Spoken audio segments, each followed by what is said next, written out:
So for today's video, we are continuing Singleton Week, and today is Mage.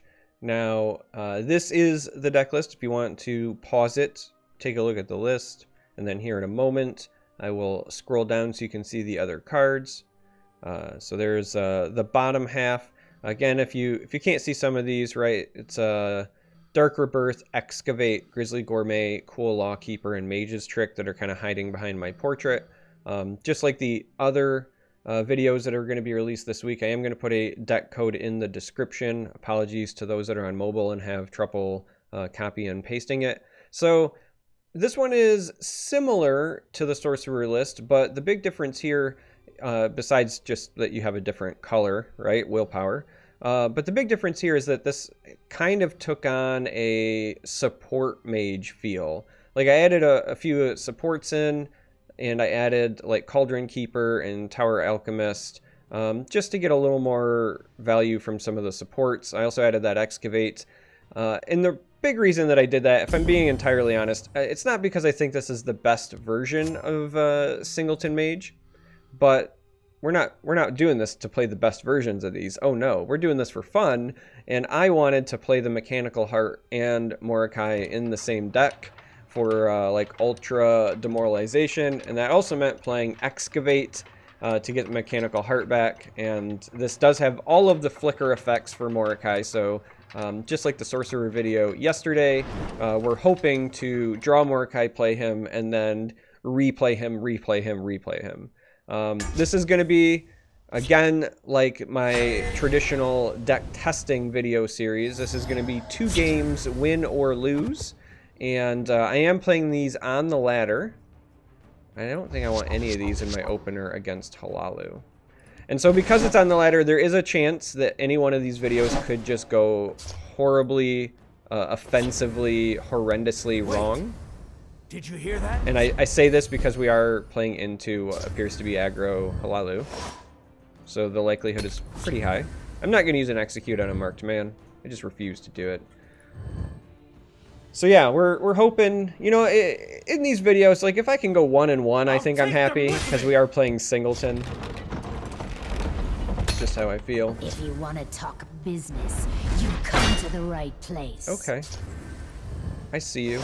This is worth a ring charge for a number of reasons in my mind. Not only do we get rid of a 3/3, but if they had a Pit Lion to follow up here, then we have potentially locked them out of the Pit Lion play, so I'm okay with using a ring charge there. I'll take them with me. Traditionally, I try to save my ring charges for big turn. Oh, interesting.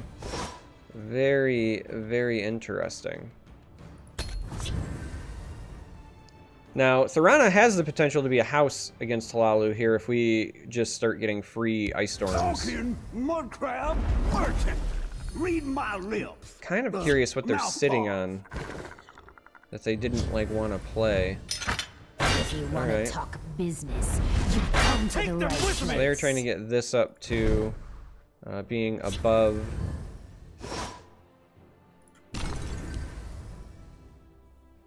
Yeah, we're gonna go with Thorana here. We're gonna take a bit of damage as a result. The only thing that ultra punishes us is Divine Fervor, and that just lets this survive. Yeah, because we can still Ice Storm and then trade into this, and it clears everything else. So we're only punished in the sense that this will survive, but in the end, I think that getting a triple zero cost shuffle in there is probably worth it. We did also draw our Mordecai, which is rather nice. We're gonna burn a card here, I believe, because of that mud crab giving us stuff. But let's do this. There's the Pit Lion. I'll take them with me. Talos. So I think we burn the Marak, and now we have the problem of the Pit Lion means that we can't very safely play our Mordecai the way that we might have liked.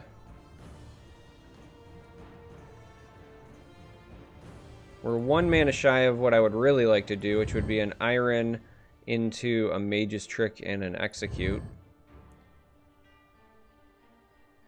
But sadly, we don't really have the ability or capacity to pull that off. The reason we want to play Mordecai is obviously we want to heal. But if we're playing Mordecai and executing this, we go to 12 and they have 10 on the board. And it's very, very likely they can come up with 2 extra damage. Very, very likely. But the reverse is, if we execute this and Mage's Trick this, then we're at 8, and then they still have this, and they need to come up with 2 extra damage. So, in that regard, I think you play the Mordecai because that just means more rune breaks that they have to give us as well. This also means that if they can't kill us and they don't trade into the Mordecai, it would at least open up potential doppelganger play. Alright, so that's the card that they took, and they do make that trade.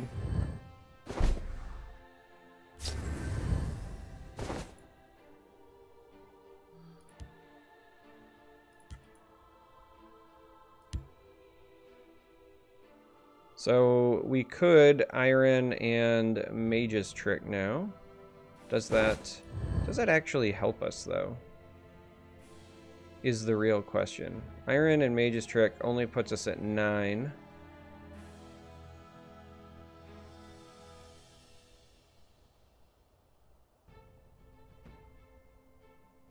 I mean, we have Lydia, which if they don't have a silence could theoretically stall pretty well, but then we have nothing else that we play with the Lydia. So we're in a bit of a pickle here. We don't have any good plays, is I guess what I'm trying to say. Lydia feels like the best, but then again, we lose to like any +1.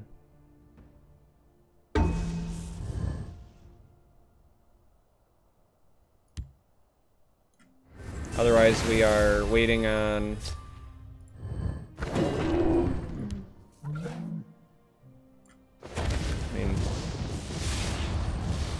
I guess we do that and then hope for a prophecy. Lydia would have potentially kept us alive if they didn't have a +1, but no prophecy. Let's just get out of here. Go to the next game. We weren't in a position to really win that, sadly.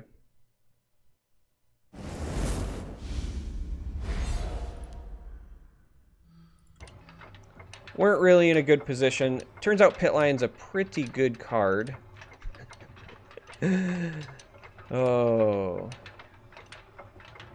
And we didn't draw any of our Tyrannid Ice Storms. That would have helped. No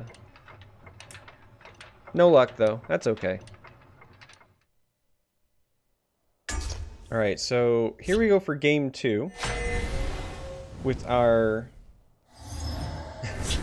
Singleton Mage, and we get the joy, the pleasure of Halalu again. So we're gonna hope that this one goes a little bit better for us. We're gonna need a lot of luck, I think, for us to have a shot.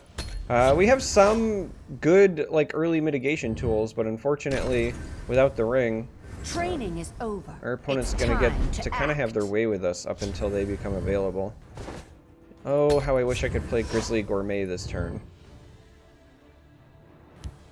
It would appear that 3 is the place to be. So the good news for us is Grizzly Gourmet can eat this, and Reverberating Strike has the potential to clear up the others. I'll see you dead.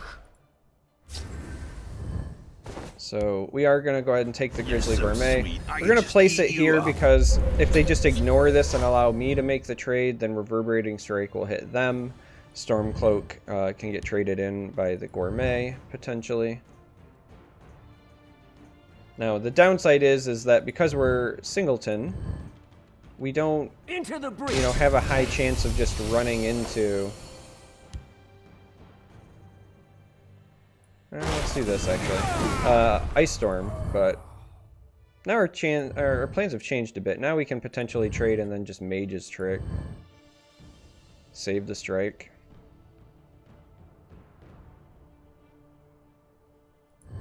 It was... kind of feels bad to use a lightning bolt there, but the more mitigation like we can get going in our favor, the better. Or the plan has changed once again, or we can just still use Reverberating Stray. Yeah, that seems like a good way to pull a lot of damage off the board. Superb work. Imagine we're gonna eat a 5/5 here. Nothing we can really do about that. Orders. There it is. Wait. Oh, and a marked man. Okay. It'd be a good time to top like a firestorm or something, but sadly, 'tis not in the cards for us. In this instance, we're just going to go ahead and Crushing Blow this. That essentially pulls 5 damage off the board, so it's still the best play.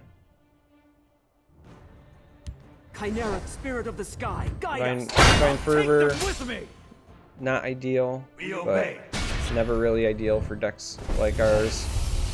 The Javelin is nice though. I mean, we're going to take some more damage, but we'll take the Javelin. Now we do have Mechanical Heart and Excavate, so if we can stall this out just a little bit longer. Yeah, let's go ahead and let's do the Mechanical Heart now. That opens up like a Lawkeeper and Mage's Trick play potentially next turn, or we could even just Lawkeeper Dark Rebirth and gain a bunch of health. That seems kind of attractive. I'll take them with since the Mage's Trick at the moment doesn't kill anything. Soldiers, report. Lydia might end up being pretty attractive here. Your orders. Lydia has the potential to just soak 8 health as well. But we don't have anything to play with Lydia.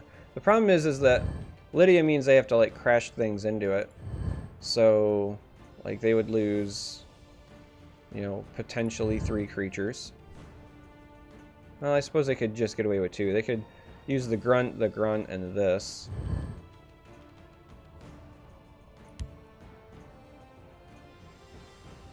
They'll move along if they don't want trouble. Yeah, I think we're gonna go this route. They'll move along if they don't want we'll trouble. gain the health now and try to set up some more favorable trades. And then maybe next turn we can play Lydia and I'll try to draw their fire. A Mage's Trick or something. Well, okay. They take our hopes and dreams of favorable trades away. They stopped there, thinking that that was going to break a rune, but we had healed up past that. This is a great time to blast, though.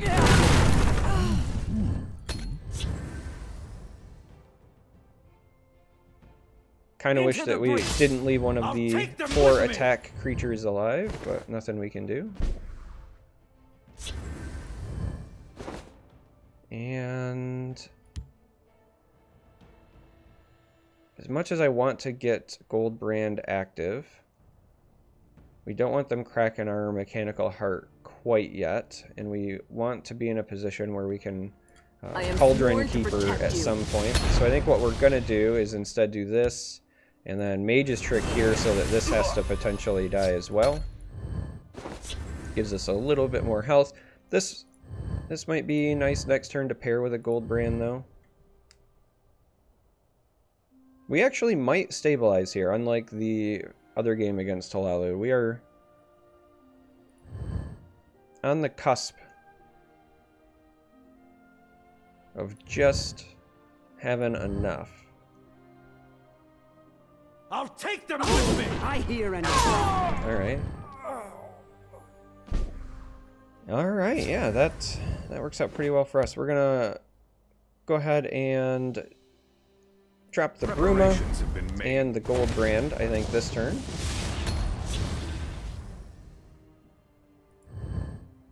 And then the reason we want this down first is we want to be able to follow up with this, so this gets extra charges. Training is over. It's time if you want to talk business. You've come to the right place. That's also a pretty good pickup for us.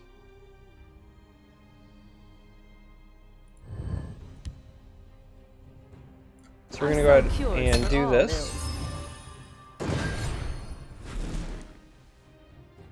And this will ping here. And then we'll ping here for the second one. We'll also do this. That'll gain us another health and get a drain on the board.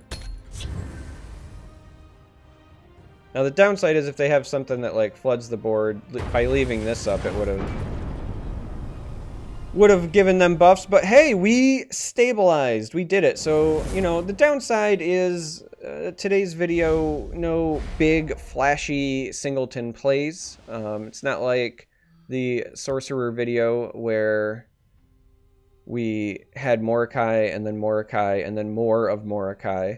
But still, you know, 1-1, 50-50. Like I said, if I can go 50-50 in each of these Singleton videos on the ladder, like I'll be excited because it's Singleton, you know? So if you made it this far, thanks for watching, and until next time, may you walk on warm sands.